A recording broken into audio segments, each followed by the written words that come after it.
really late. Um, yeah, I would. This is even later than I usually run with my, occasionally with my Zoom classes, which is something that, as my health has been doing more poorly. Awesome. Now I can see if anyone joins us in chats over here getting my shoes. And everything's set up. I realized I have a video about setting up for chair yoga. So that folks joining, because my chair yoga classes I teach Mondays, Wednesdays, and Fridays on Zoom.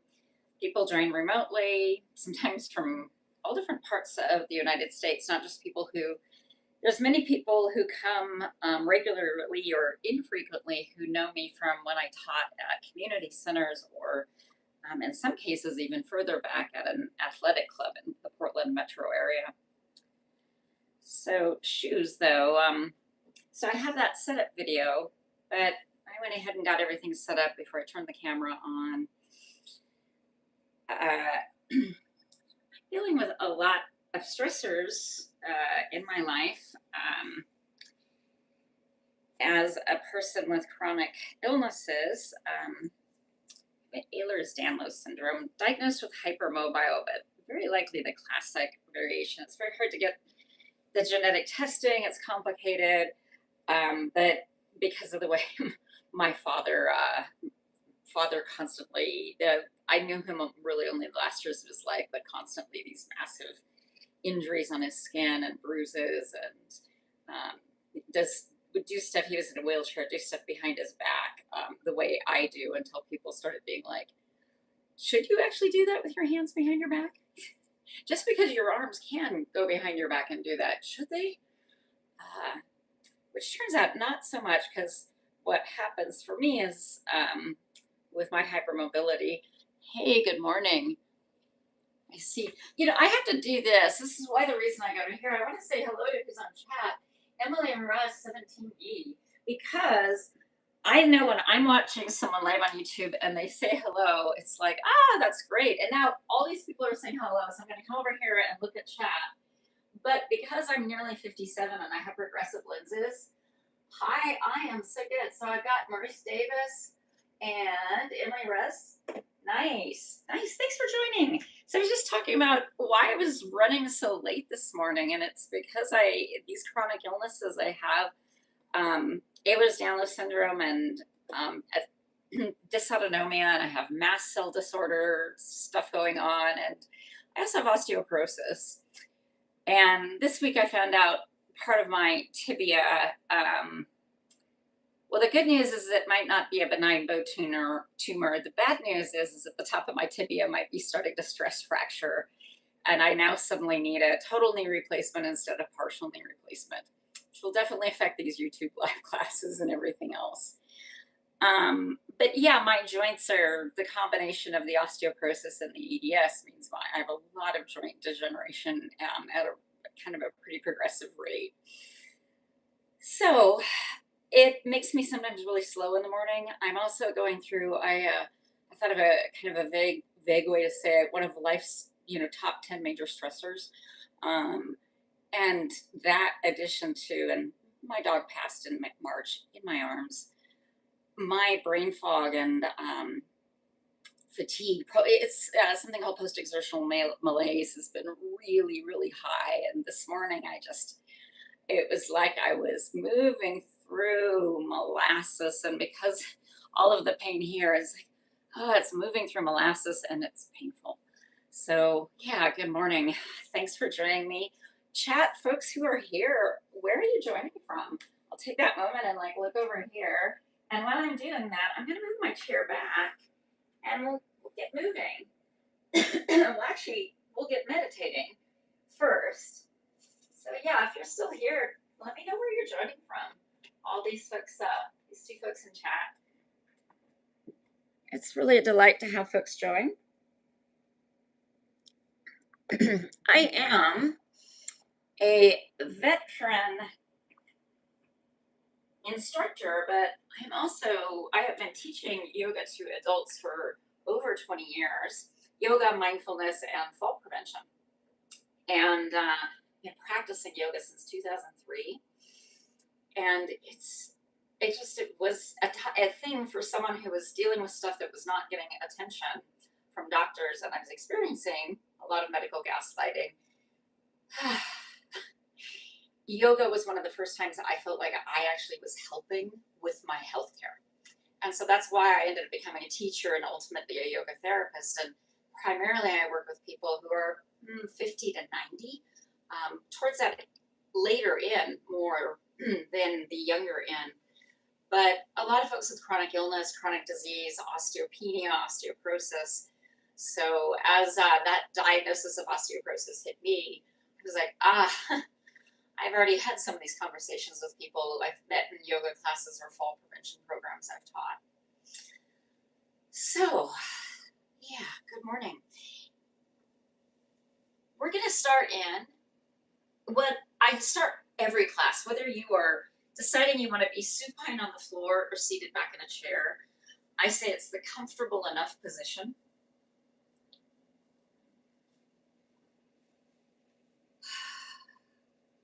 And you can see I kind of scooted back so I can put my back into the chair back.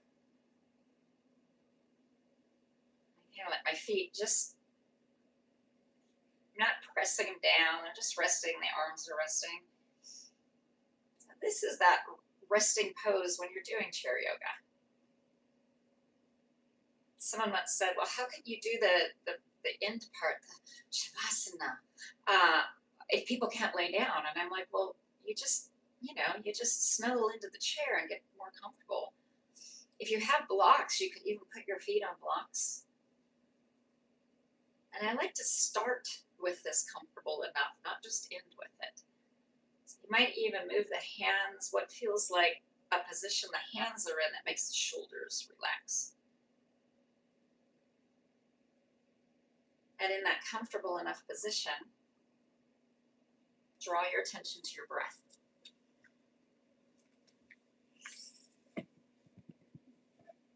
What's the first thing you noticed about your breath today?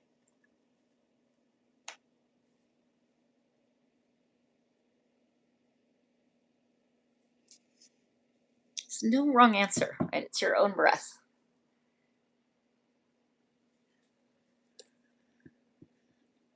And then find the faintest sensation of the breath.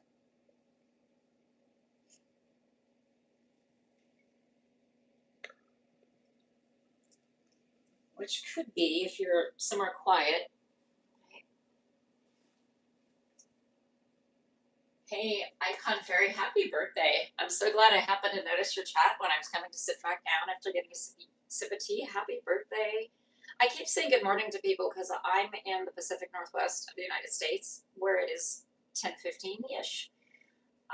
Thanks for those hearts. I hope you have a great day and that like your birthday brings you lots of delight and wonder and good conversations.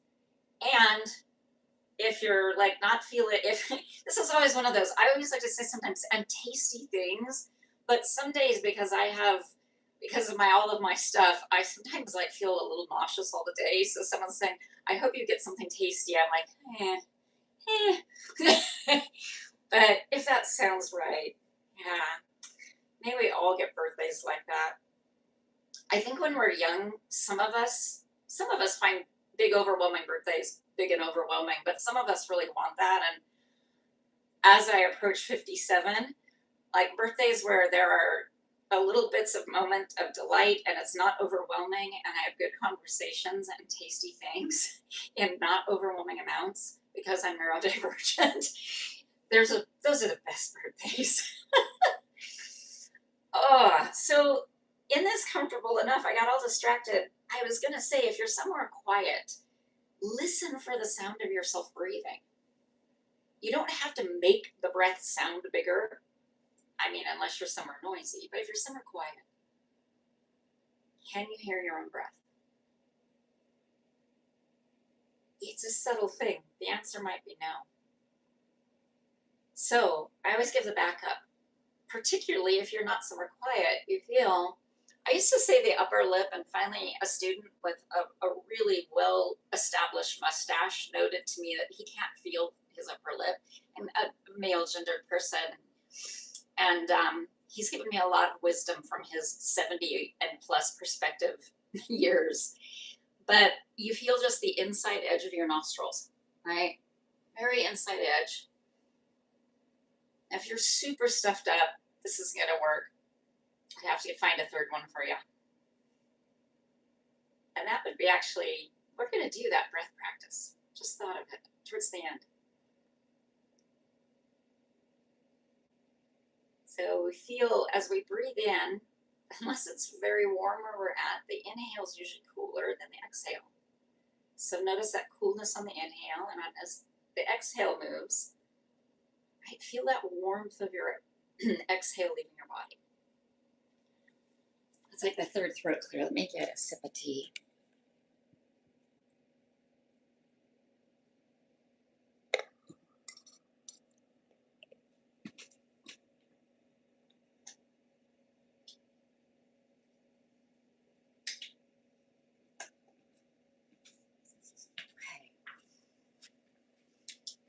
We've been on that gentle breath, all these little digressions, a lot of attention there. Now let the breath become deep. Right? Feel yourself breathe down all the way down to the bottom of the lungs, which, right, are like here-ish. And then we have diaphragm, then the abdomen. People will say breathe a diaphragmatic breath, and the diaphragm's always moving when we're breathing, even if the breathing is like right here, right? That anxious breath that's caught there at the top of the lungs. Diaphragm still has some movement. What we mean is an abdominal diaphragmatic breath. So we want to, and you might even put your hands here on the abdomen. Breathe in. Feel how the abdomen kind of moves out and down because the diaphragm is expanding downwards like this, like a jellyfish, right? It's moving like, right? It's like this, expanding outwards and downwards, and then I have my hands upside down. And then as we breathe out, the diaphragm lifts up, right? Sometimes teachers, I have said the analogy of an umbrella, but I like thinking of a jellyfish, right? Because the jellyfish expands out, right? All directions. And there's that contracting inwards and upwards, especially moon jellyfish. And I'm kind of making my breath sound a little louder. You don't have to. Just make it feel big, deep. In and out. Don't let it cause coughing, which it can do. I'm stopping trying to make it sound because that actually brings strain to the breath. And I want it to feel effortless, like a jellyfish moving in the water. Not like I'm straining to make it sound powerful or big. But to move with that just, have you ever seen jellyfish moving? That just effortless movement. It seems like it's not, it's effortful, but to us terrestrial beings, what's the biggest felt sensation of this jellyfish breath?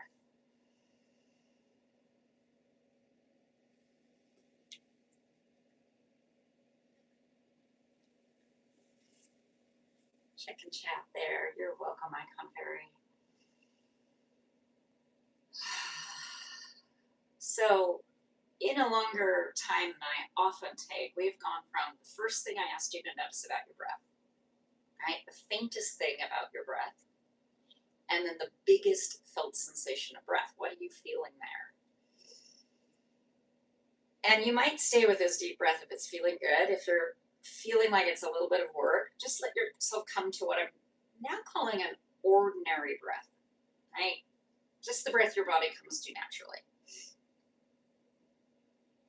I do these breath check-ins, but one, because it gets us breathing a deeper breath. We end up,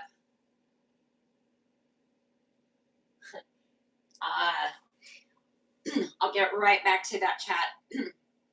We end up breathing in, right, this deeper breath. That's one of the things I get you doing. And even after I say, go back to an ordinary breath, it's usually a little deeper than the one you started. Hey, Ella, thank you for joining. I did catch that chat. I am learning to, I'm new to doing these YouTube live things, so I am also an awkward neurodivergent adult in real life. So on camera, I think I'm actually twice that awkward awkwardness. I'm less so on Zoom because I see people a lot more often and I interact with them. So I love seeing your chats, and I'm getting better by watching other people's live streams of going, oh, people actually call out. I'm reading chat. I'm looking. So yeah, thanks, Ella. I'm so glad you joined. So I like to do these little connections, right? Because we end up breathing more. And in yoga therapy, we start talking about what are called the she's, the states of the self. And one of those states of ourself is a wisdom self. This self, we lose connection to it because we live in this kind of world we're living in. But this self is so important because there are non-judging, curious, effortless awareness. So when we get reconnected to them by doing something like noticing what our breath feels like, right? We now are in a state that when we check in with the other states of self, we can do so with a sense of equanimity and non-judgment. We're going to do the first one. We take in one of these breaths. Maybe it's a deep breath. I know I'm going to take a moment for a deep breath. And as I breathe out, I first check in with the physical body. In Sanskrit, it's Anamaya Kosha, which literally is the body that is made of food, right? You hear that you are what you eat, right? Right, which I think, I don't remember if that was Savareen, the are what you eat. I think it might be. But anyway, right, the physical body, how is it feeling? And what I, especially as a person with chronic illness that causes chronic pain, I first note what doesn't feel good. Hello, hello, hello. Familiar pain. Is there any new pain? And you notice I say that not good. I don't say what feels that B word. My students who've been with me a long time joke that we don't say that B word, B-A-D, right? Because that's a projection of a judgment. We just say it's not good. It's not how I want my body to feel. And I might do how much level, like you hear that that a Likert scale is my pain in this area. Is it a 3? Is it a 5? Right? Is there stiffness? Is it hot? So I do all these and I do them really quickly. The analogy I use is like you're taking a roll call. Right? You're not listening to everybody's story. And I go through the whole body and then I note what's neutral. Once I've noted all the not good, neutral places. Tip of the nose, usually. Earlobes, unless they're newly pierced or sunburned, neutral. Very top of the head. Tops of the feet, another place you can get a wicked sunburn. But the tops of the feet, unless they're injured, they're usually pretty neutral. So I spend a while finding places that feel neutral, and then from the vantage of neutral, are any parts of the body feeling good today? Or close enough to good? But sometimes when you deal with chronic pain, right, and chronic illness, you might look at, does anything in my body feel good right now? And go, I'm not sure there is. In which case, right, we come back to that exercise of where are the neutral places in my body? It's not all not good, usually. There are times in our lives when that becomes less true, right?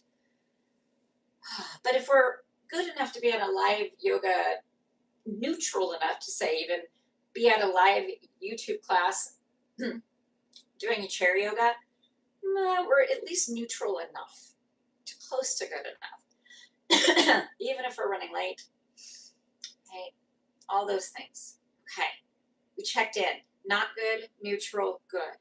The next one's quicker, right? Taking a deep breath. Breathe out. What's your energy level? We're checking in with the energetic self. Sanskrit, pranamaya kosha, the self that is made of energy. Hear that word prana? Pranayama, right? Breath practices. All of those things are the energetic systems of yoga, right? The chakras, the Ida, the Pingala, the Sushumna, right? All these nadis throughout us, all these energetic things. It's also in a very normal, mundane sense, your nervous system. Sympathetic, parasympathetic, where are you between the two? All one, all the other, in the middle, and how much energy? My energy is really low, so we're moving it really slow today. Sometimes by now we would already be doing core strengthening. I'm going to check chat. I saw it move. Oh, that one hasn't caught up.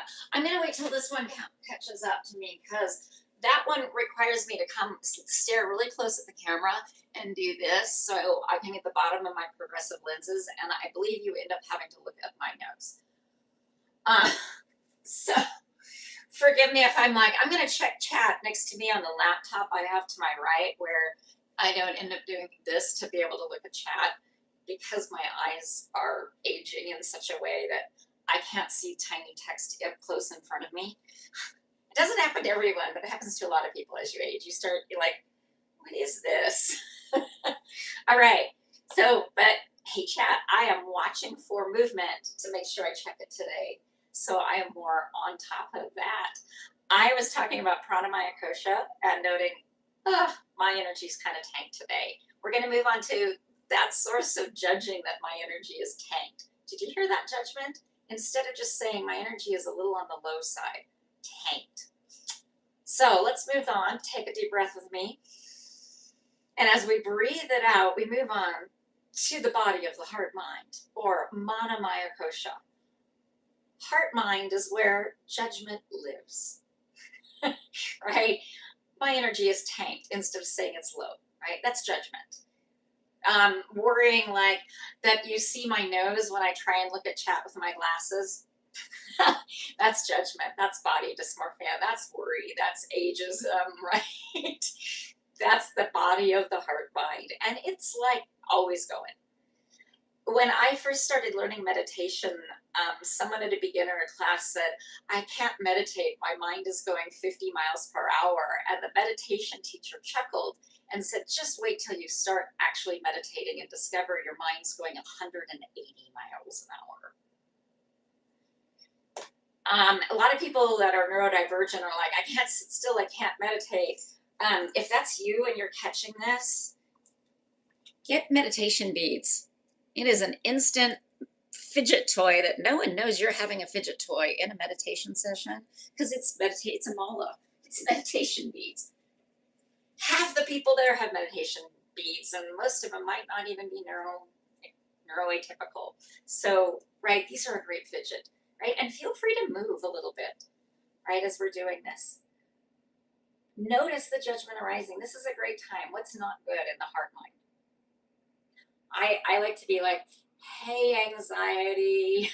I wish you'd stayed home today, but I guess you're here with me. Let's try and get through this day together. Can we, as a team? Right? Hey, frustration, right? Okay, buddies, we're going to try and do this awkward potato race together. Hold on. Let's get through the day, right? I just acknowledge that they're here. I move on, right? What else is here? Is there boredom? Is there judgment? Judgment's usually always here. The heart mind is always going like, I like, no, I don't like that. Oh, I like that, right?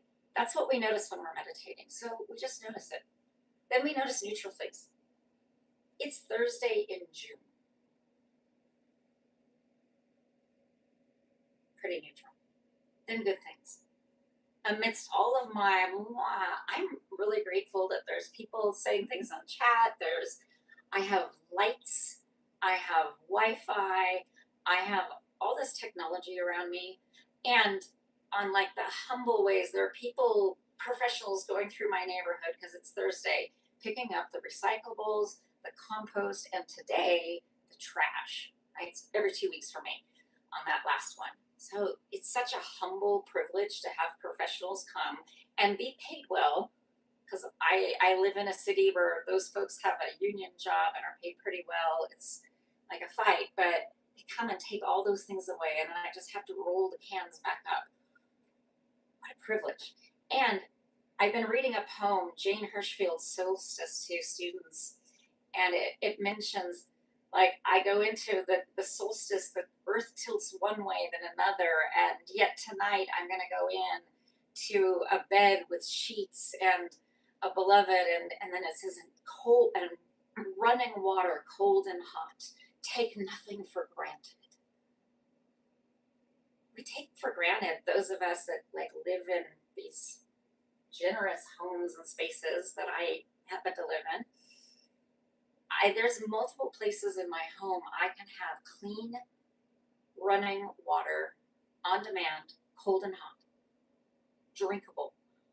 I still run it through filters, but like even from the tap, it's actually totally potable. So gratitude. Gratitude is such a rich place. Even when we are in what my teacher calls the curves of life, just notice all those humble privileges, as I like to call them. I don't see any chat. Maybe there was a chat that the strict moderation decided to take off there. Who knows? Sometimes with algorithms. I've been talking a lot. I'm gonna reach. I forgot to stage a filled water bottle behind my chair, friends. So I'm gonna get up, walk across the room, and get a sip of tea. Then please give me an abundance of patience.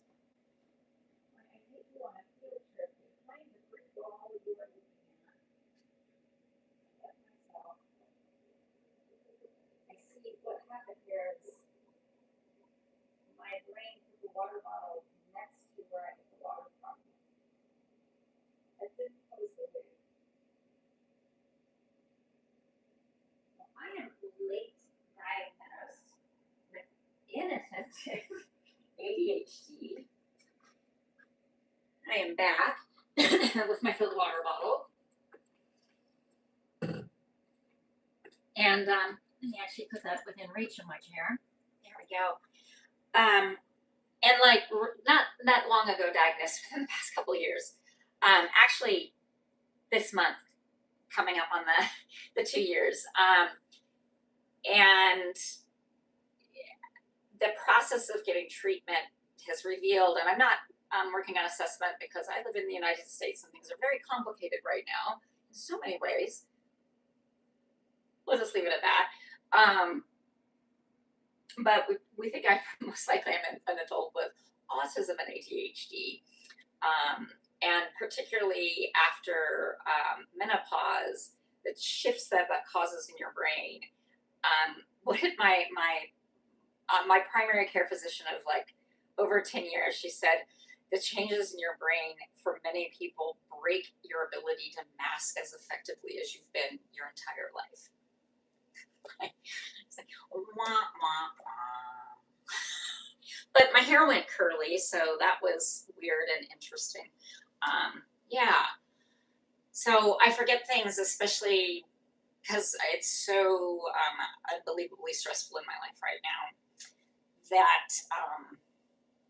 I put my water bottle next to where I get water and I forget to get it because I'm like, oh, I'm going to be late. And anyway, monomyokosha, the body of the heart mind. Which is why, like, we've got to practice reconnecting. So I didn't tell you the wisdom mind, jnana maya kosha. Jnana is wisdom. Kosha is a sheath. The body is the sheath of the self.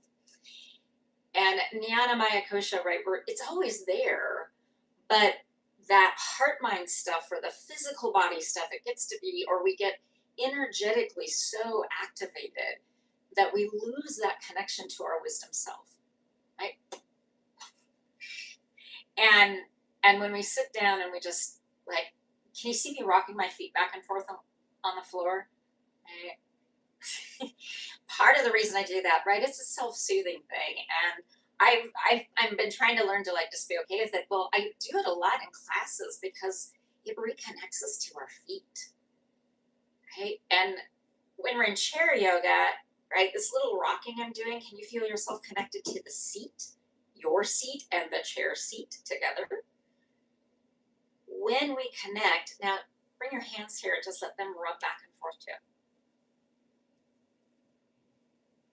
when the heart mind feels like it's going 180, as that Zen teacher long ago said in a class I was in, you do this, and maybe like if you're in a Zen center, you have to not do that actually. But what I would do is I would press my hands against my legs, or I would hold onto my mala, my prayer beads, really tightly, and in my head, yeah, do japa, chanting mantra in my head, over and over and over. And what it does is it draws us back into our bodies, mana maya kosha, even if they hurt, draws us back in, draws us to the present, draws us back to neutral, even if it feels like there's no good. And from there, we can usually take a deeper breath. So I'm sharing these, like, actually really vulnerably today, because they're what I do over and over. And I forget sometimes. People who see me, like, at like surgical procedures, like they see my most anxious self. Anxiety is not here. They're like fully in the car. And they don't know that I can be this like much more realized, resourced, highly resourced self. They don't see me teach yoga. Right? So there's like these two extremes, and even like in those, I'll tell like my providers, like, ask me questions or tell me about what you're like. I won't faint. I'm not phobic. Tell me about what's going on. Get me curious. It will ground me and get anxiety from driving the bus. I love Mo Williams' book, Don't Let Pigeon Drive the Bus. The first time I used to participate in a program in Oregon called Start Making a Reader Today Smart. It gets not only adults reading to kids at grades kindergarten through age 3 who are not meeting their reading level, but what it does, instead of like more tests, it sits an adult volunteer down who comes in, the same person too, like each year, and sometimes a child, you'll have them multiple years, and you just come once a week and you read them a story. They go pick out a book they want read, and you read it to them. And science has proven that actually, and once a month or every other month, I don't remember, it's been a while, the kids would get to pick out a book to keep permanently and take home, their choice from a huge selection that would be brought and donated, new books that were sourced for the program through grants. And these kids that got this intervention, their not just reading improved, but all kinds of things improved about their ability to succeed. Which, like, we can get into like schools. That's not my channel. There's some great channels about schooling in the United States, but this program is really meaningful. And yeah, I did a lot of that to reading to kids, and goodness, the train of thought that was on related to this teaching session, honestly just left the room on me, because that's just how my brain is. It's funny, and this week in some ways it's been better, but not today. So thanks for giving me just a moment to laugh at myself, and I'm gonna check the new on chat. Okay. You take a sip of water.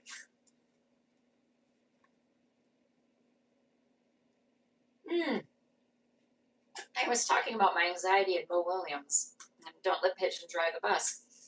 That's where I first, that Start Making a Reader Today program is how I got introduced to Mo Williams' work. Because one day my student I was assigned to brought me Don't Let Pigeon Drive the Bus, and I think I laughed more than the second grader I was reading to. They gave me a funny look. But I immediately recognized in Pigeon Driving the Bus the visual image of my anxiety when it gets control. All right. So if you're still with me, let's step a little taller. Let's do it with some movement. This has been, I'm going to have to label this as a little bit of more of an introduction to Sherri, but with some yoga movement. So I'm feeling a lot of stiffness in my hips. So what I do, I call these, I do standing versions and seated versions. The seated ones, because we won't fall over, I love getting the legs super close, the feet super close, and I'm circling around the outer edges. Now, I don't try and get the instep now, right? Even for me with hypermobility, that it maybe would happen, but it would be bad. I shouldn't do it. So I go from the like the ball of the foot to the inner edge of the heel, and I'm just going to go out a little bit, and now I'm going to go very far. I'm going to come back in. So I end up going both directions. And I end up making, once the knees get further apart, I can make bigger circles with my joints, but you can see I'm keeping these kind of small. Okay, and that's as far as that needs to go and come back in. And what we're doing with this, let's do one more set of these. Note what my hands are doing, by the way. They're holding onto the chair, okay, making sure that I don't go any further. I went a little further each time, and I'm going to come back in. These are what my physical therapist taught me, are called dynamic stretches. Dynamic stretches, we're going to move on and do some more. We're going to do some for the spine now. We're going to twist. Okay. Legs go one way and feet. Okay. Torso goes the other way. And the ribs and the spine. And we're even getting some movement in the hips with this. Dynamic stretches are like lubrication. They send a message that sets off a chemical reaction, and it creates more lubrication for the joint. It prepares the muscles and connective tissues to be ready to be used more. Right? Kind of cool. And it just looks like, just kind of having the wiggles a little bit. We're going to do another one for the spine, but it's also ribs, shoulders, right? Hands reach down. I'm pushing a little bit out of my feet. I'm drawing my abdomen to the spine. I'm taking my tailbone down. Right? Can you see me a little taller? There's like the first and most essential movement of the spine, lengthen. And from that lengthen, I turn the thumbs back. I lift the chest. I lift my face. Exhale, I'm going to turn the thumbs in. And watch, I'm tucking the shoulders forward and the chin down. I'm not rolling forward, right? Deeply forward into loaded spinal flexion. I'm just getting some flexion at the top.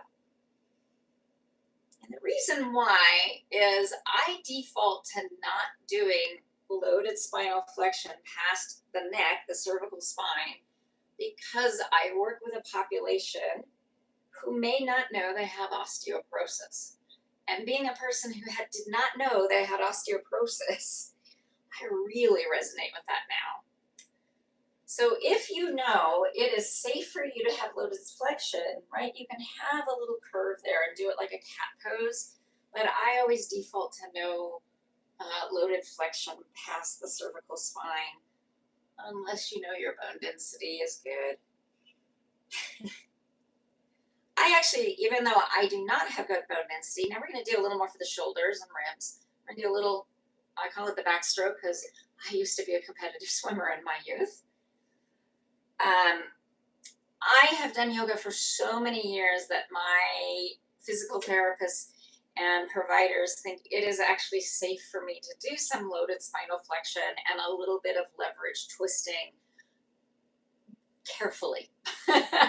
So I'm allowed to do some. So you might sometimes see me mention that in my other videos when I'm showing different poses. And I usually call it out that yes, I have osteopenia and osteoporosis, but the difference would be as if they said if I had found out that diagnosis last July, which is when I found it out, and had come to them in September and said, I think I'm going to try yoga, and I had never done it before, then I'd need to not do any of that load.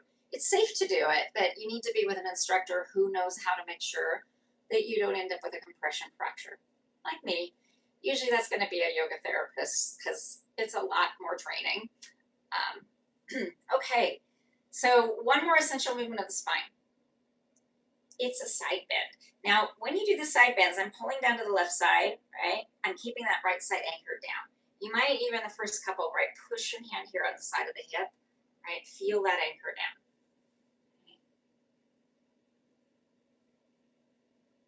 Okay. Now, go. And a little side to side. And let the left arm pull as you bend right. Pull the right hand away as you bend left. Okay, now we're going to add an arm lift. We're going to pull the right hand down, push through the left sit bone, draw the left arm up. Now push down with your feet and pull a little with your feet. Now pull yourself out of the chair. Reach, reach, reach. It's almost like it's a cousin of triangle here. Now push down, breathe in, pull yourself up. I call them a water pump side bend. Breathe out, bend over to the left, push that right sit bone down. Inhale, lift the right arm up. Reach apart the hands, exhale, hold, push that sit bone down, both of them. Inhale, lift up. We're going to do a few of these. Exhale, bend right, push through that left sit bone. Inhale, lift left arm. Notice how I turn my palms forward to extend in that exhale. Inhale, rise up. It's an extension across the upper back. Exhale, left as much as the chest. Inhale, lift right. Exhale, hold. Inhale, lift up. Exhale, bend right. Do two more. Inhale, lift left. Exhale, hold. Make sure you're still connected with the legs and the feet. Inhale, lift. Exhale, bend left. Inhale, lift right. Exhale, hold. Inhale, lift up. Exhale, bend right. Inhale, lift left. Exhale, hold. Inhale, reach over. Grab a giant helium balloon here to the right. Okay. Hold it. Breathe out. Now inhale. Pull that left arm all the way down. Right. Exhale, bend to the left. Right. Inhale, lift right. Connect through the legs. Exhale, hold. Inhale, grab a giant balloon. Exhale, breathe out. Inhale, push the right arm down. Draw yourself up. And then do a couple of twists. Not the legs, just the torso. Next time you twist to the right, go ahead and hold it. Right hand grabs the chair to the side. If you're seated forward, you can slip the hand behind you. I'm going to come to a second option with that right arm. Left arm though, you might have it on the left leg, which is what I was thinking there, or cross it over to the right leg. And if it feels good, it's not strained for anything. Remember I said I had something extra for the right arm?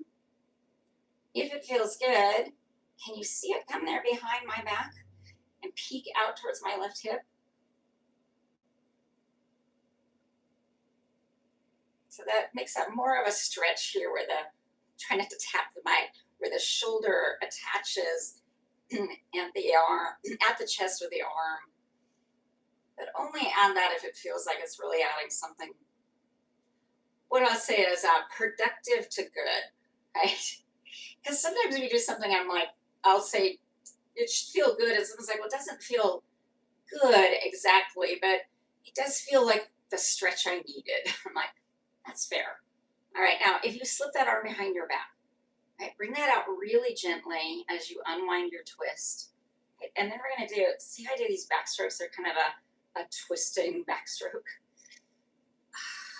Okay. Shake the arms out. Okay, then just reach out a little bit and twist to the left. And chat there, nothing new there. Right hand, right? Start it on the right leg, get the left hand somewhere on the chair, and then decide, I'm going to take my right hand over left leg. I'm going to push down my left hand. Now I'm going to slip my left hand behind my back. That's going to actually does feel really good. The other side was, oh yeah, I kind of need that stretch. This side, I'm like, oh yeah, that feels good. I'm even going to turn my face to the right. I didn't do that extra turn on the other side. Ooh, probably because it was so tight, my body was like, nah, let's not. All right, because I did that little face turn, I'm anointing my neck first, then my left arm, then my torso. So real deliberate movement out of there, all side to side. So because my energy is so low, this chair yoga class, we haven't done a lot of really vigorous stuff. We're going to do just a little bit of cross-body movement because that's really good for our brains, right? Tying the left and right side of the body and the right and left hemispheres of the brain a little more together. And it can feel good to do big, wide open movements. Before we do some though, I need a sip of water. If you've not recently had a hydration break of some sort, take a moment, have a little hydration.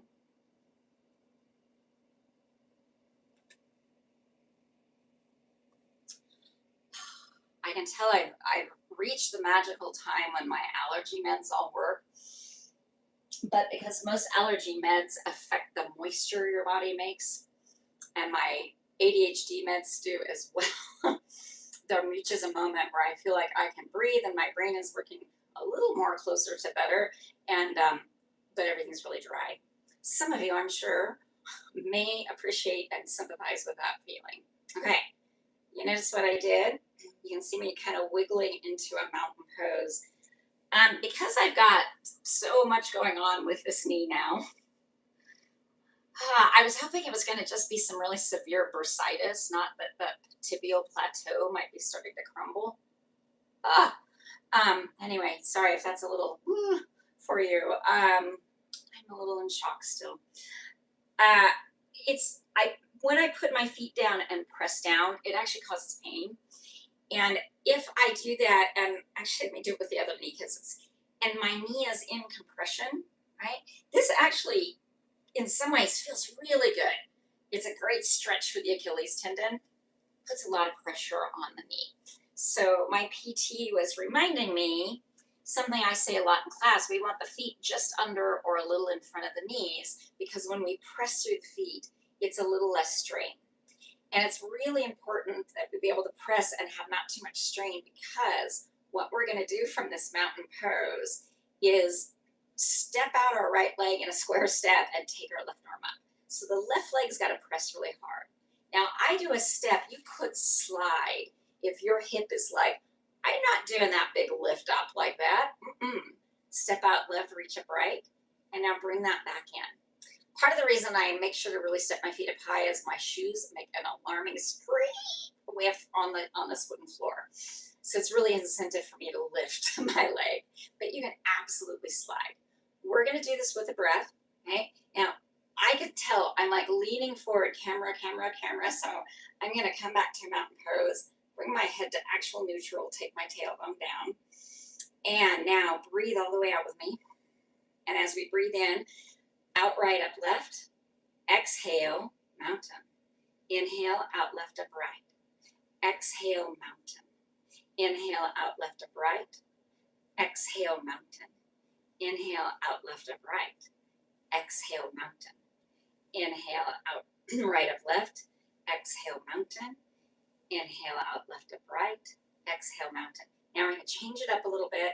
This movement, in my mind, because I'm about to be 57, I think of it as the Staying Alive, because that movie was constantly going around, and music is throughout my childhood and into my adolescence until I discovered punk. I appreciate disco, right? Lots to appreciate, but I love punk, which surprises a lot of people looking at how I dress as a yoga therapist and in general. All right. Here we go. Ready? Stand alive. Now, this involves a really big leg movement. So if you're feeling wobbly, I want your right hand to come down and grab the chair. Left foot, I'm checking that my foot's not way under my knee, pushes out, because my right leg, let me scoot back a little bit. See if it'll stay on the screen. Take it and the camera back. One moment. So I step it out as wide as I can step it out. Ooh, that water bottle's going to get kicked. Hey, that's like making my saving throw versus my ADHD there. Okay, so, right, wobbly, right hand's holding. There we go. I love it. I've been trying to find just the right spot. And back in, right?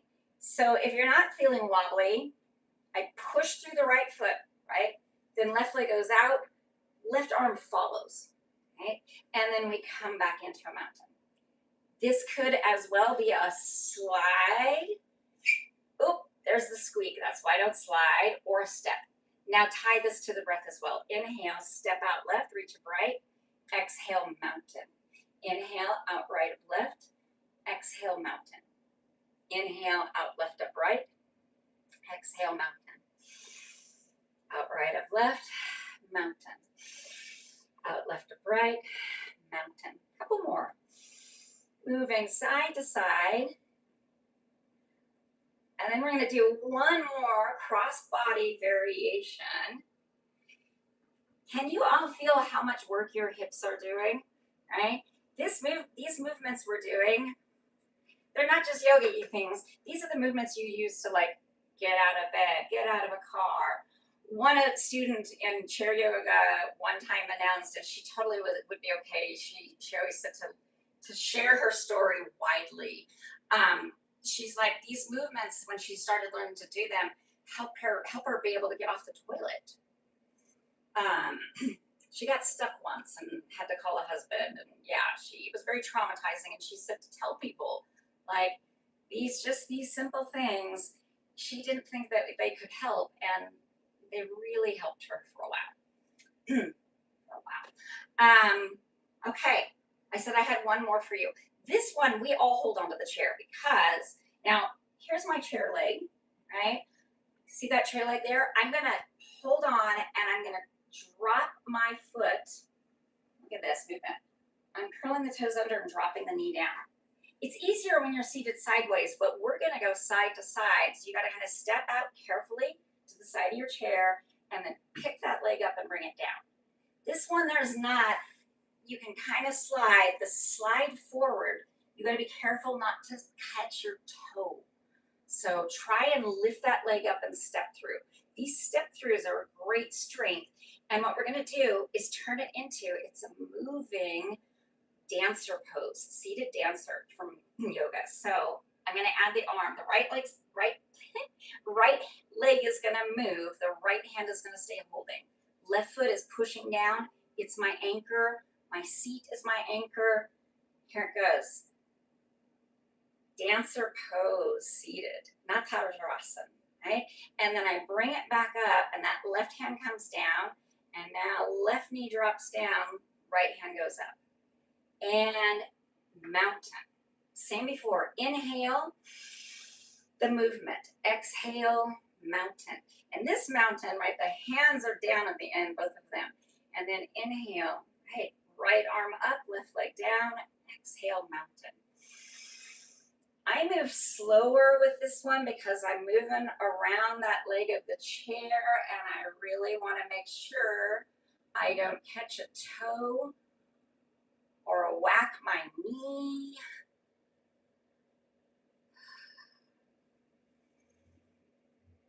So I move much more deliberately when I'm doing this one. I try and still have it be with a big breath. One more set here.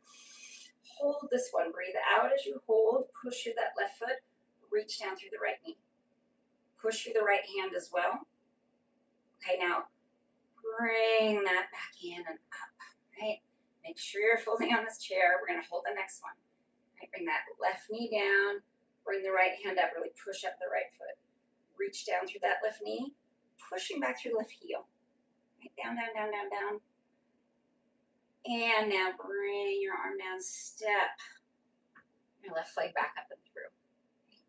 Just let the legs move a little side to side. It's the twist, just the bottom half of the twist. My feet tend to like roam during that. I'm gonna take a moment, have a sip of tea, move my chair forward. We're gonna do some things for the upper body, the hands and the neck, and then have a little bit of rest at the end. This week I have a guided meditation I've been focusing on that I want to share a little tiny mini one with you. Those of you are still hanging out here with me, so let me scoot forward. And it might be worth, sliding myself forward a little bit more.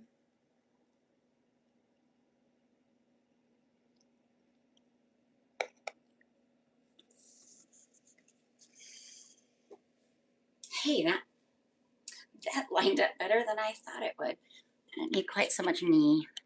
Yeah, there we go. More shoulder and head, less knees. So speaking of shoulders, head, hands, they're more centered. I'm just doing these figure eights. Oh, there we go.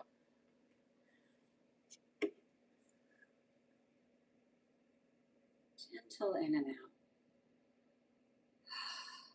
And then let the shoulders, arms drop down, and I'm just a little figure eight. I always say backstroke. I feel like some of my teachers who specifically focus on work with elders call these infinity shoulders. I tried to change the name, and my students are like, how is this not the backstroke? I'm like, fair. Let's just call it the backstroke. Okay. Let your arms swing a little bit, and then hold on even a little to the left. Lean over to the right. Give your right arm a shake, and then a few circles. It can be hard to get them going. A few each way. Shake out that right arm in again, and then you can see I really pull through the side body, through my obliques. And I lift arm, shake, okay, and then I'm going to start to circle it. A few times one way, ooh, and then the other. And then come on up. That was some unexpected tightness. So that little ooh taught me. One moment, I'm going to take off my thumb brace. So I have a little bit of more movement in my hands safely. I get into trouble when I'm like, washing veggies, and that's why I need a brace. All right, so the hands are down here, right?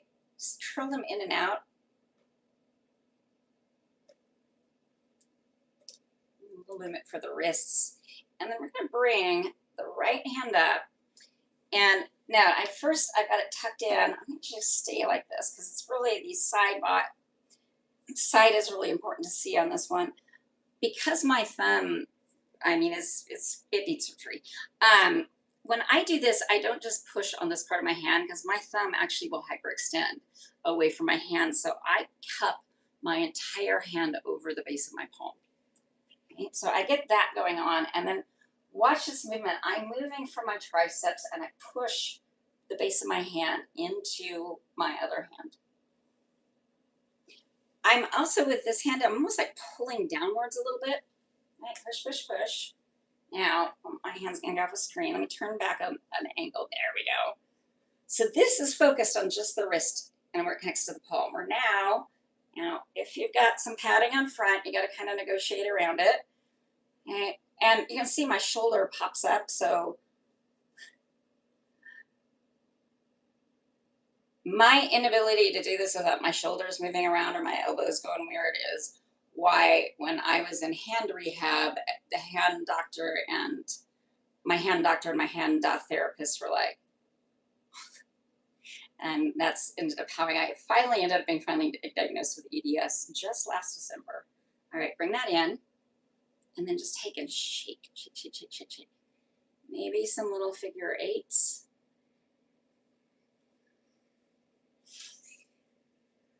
So, yeah, it was weird because in yoga,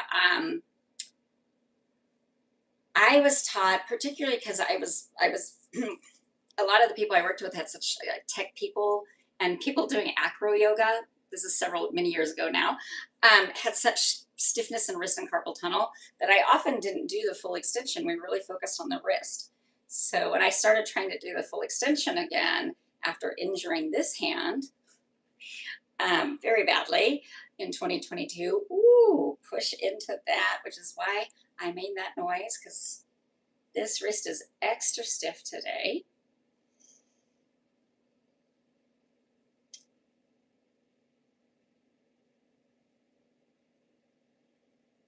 So I'm gently pressing in, and now I'm going to carefully extend.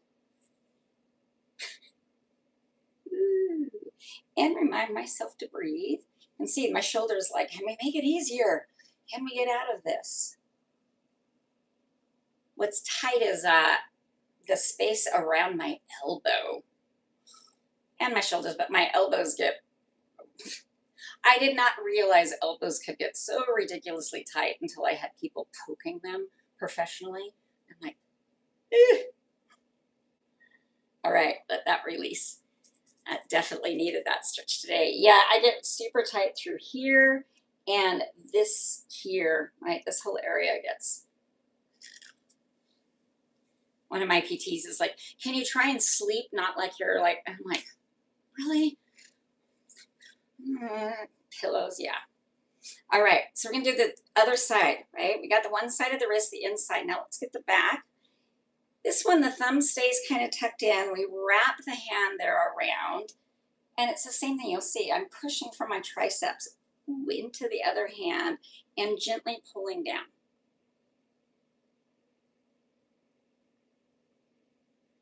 This gets the back of the wrist, and now extend the forearm. Well, that really gets that. It's the brachioradialis. Is the kind of that upper arm to the elbow for that can get really, really, really tight. Folks with connective tissue disorders like EDS, like that, especially the classic and hypermobile variations of that release, our muscles can actually be super tight because our joints don't stay reliably where they belong. So our bodies keep the muscles really tight. My body makes adhesions, scar tissues in and around joints to try and keep the joint together. It's what did my hand orthopedist said? He's like, it it's an adaptation that works, but it's not a good one. All right, so same thing. This hand, actually, the back of this hand, after breaking it and it being in a cast, I have a lot of adhesions that stay built up in the back of the hand, and so I have to do the stretch a lot to kind of keep it moving and to be able to touch like the top of my own shoulder. Despite 4 months in a range of motion brace, it's really hard for it to maintain because it's the tendency of my body to make these adhesions to keep the joints stabilized. And apparently my body doesn't trust this hand to stay where it belongs after falling because of my ankles and breaking it and having multiple soft tissue injuries. All right, and let that release. Okay, we're going to do just a little bit for the neck and then just a little mini guided meditation. So first thing for the neck, right, a couple more back strokes, a little twist, and then sit up really tall. And especially when we're watching stuff on video, right, our heads do this. And checking chat, right? So we need to really make sure head is neutral.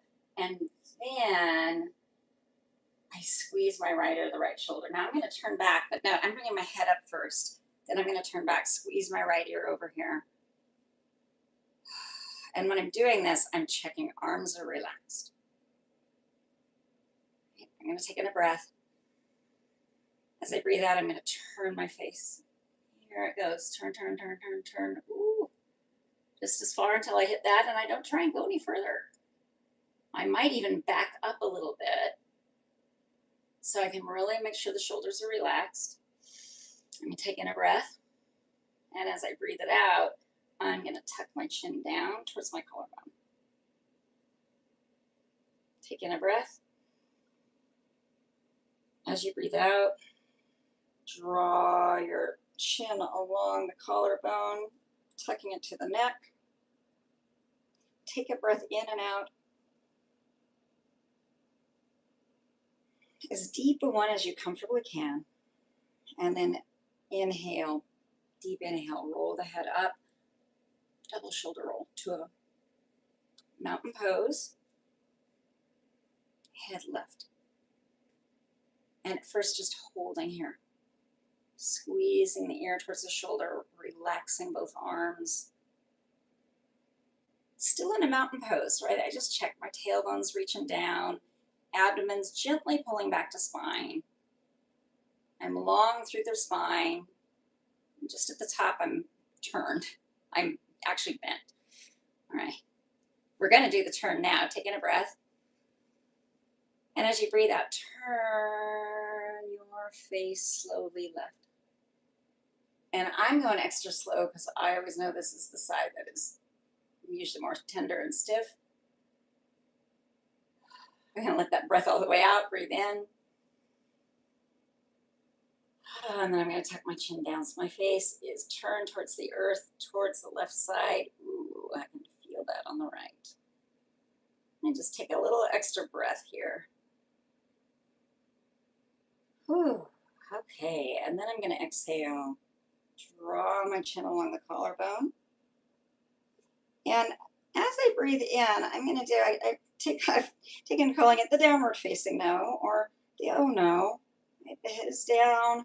We're squeezing the chin towards the neck a little bit, but doing a gentle back and forth movement. All right, let that pause and roll the head up.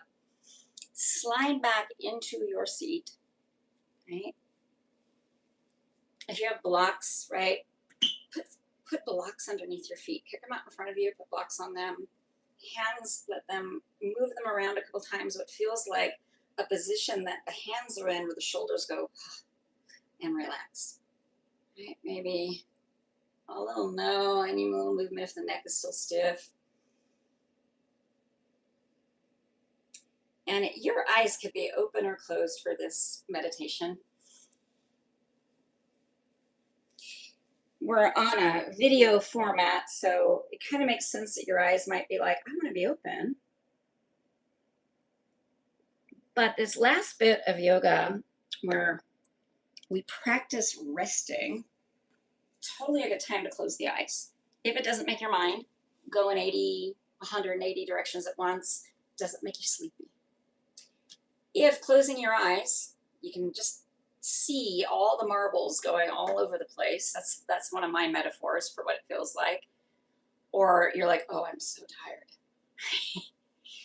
What you're going to do is let your eyes kind of half close. Don't focus on anything, but let your gaze fall forward, your focus of your eyes fall forward a few feet out in front of you towards the earth. And don't focus on anything. Have a relaxed gaze. Some people say it's like those 3D mind's eye posters. My brain has never been able to make those work. And I can totally let my eyes go into just unfocused, diffuse awareness. It still doesn't work. So I just say, yeah, an unfocused gaze. And this meditation I've been doing with folks this week is we want to feel like the chair beneath us and just the feeling of the inhale. So the chair can make some good feedback. And the feeling of the exhale, like just feel how you almost get even a little light against the chair. A sense of release on the exhale. And I mentioned Jane Hirschfield's poem Solstice that I've been reading to folks, and the reason I resonate with it is that it reminds me of the mantra of wholeness, the Purna mantra in the Upanishads, which is translated, the translation I first heard is the one I like best. Stephanie Sisson, who was one of the co-founders of integrated movement therapy, which is the kind of yoga therapist I am. She translated it as, this is whole. That is whole. When you take whole from whole, that which remains is whole.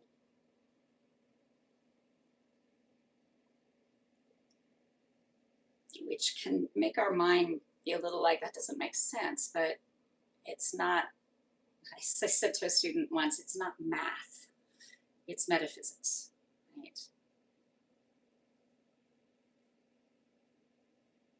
So as you breathe in, I want you to feel yourself grounded and say to yourself, I am whole. As you breathe out, feel that sense of release and lightness and say to yourself, I always have been. So breathing in, I am whole. Exhaling, I always have been. Breathing in, I am whole. Breathing out, and I always have been.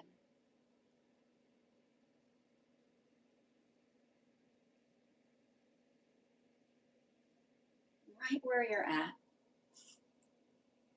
Even in all the ways things are not working how you wish they were, once were, other people's are, whether it's your body, your brain, the situation in your life, it is all here in the wholeness. As Ram Dass, who was one of my teachers, would say to her, it's all in the flow. It's all whole. The not good, the neutral, the good. Breathing in, I am whole. Exhaling, and I always will be. All right. Hey, folks, I was running late starting. We're ending a little at my usual time. I love those of you that hung out, said stuff in chat, and I got to say hi to you and wish you a happy birthday. Join me next week. It will be what the format, I call it chair assisted hatha yoga, where we do standing, seated in a chair, or you could be seated on a blanket on the ground if that's safe for you. But we do get down on the ground supine and often prone, which means on your abdomen on the ground. So that'll be next Thursday's live class. Hopefully my brain will be a little more with me and my body will be a little more with me. But we got a little movement all through all of our hip joints, got all the directions of our hip joints. We got our shoulders, our spine moving, and most of its essential movements.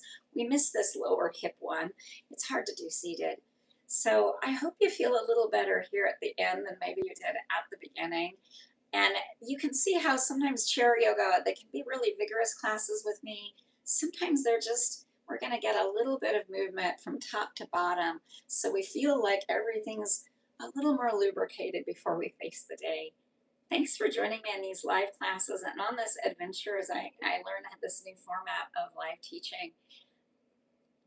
What I like to say, namaste is a greeting. It's complicated. You can look at other people talking in great, actually good depth about this topic. What I like to say is what is the closing of that mantra of wholeness and all of what are called the mantra of togetherness. Right? There's several of these mantra of togetherness. And the way they end is a blessing and a calling to peace. A blessing of and a calling for, I guess. So thank you for practicing, first and foremost. And Shanti, Shanti, Shanti. Peace, peace, peace. All right, hope to see you again soon. Hey, if you don't already subscribe to my channel. You can get alerts for when I set these live classes up. I try and set them up a month ahead of time. Thursdays at 10 a.m. Pacific time, barring illness, doctor's appointments, brain fog, catastrophe, oh, life. But I also am getting ready to do a series on the top 5 tools that help me do yoga as a person with hypermobility from Ehlers-Danlos syndrome and osteoporosis, actually. So look for those videos and that video series coming up. So make sure to subscribe to the channel. Love seeing you all here. Thanks so much. Bye-bye.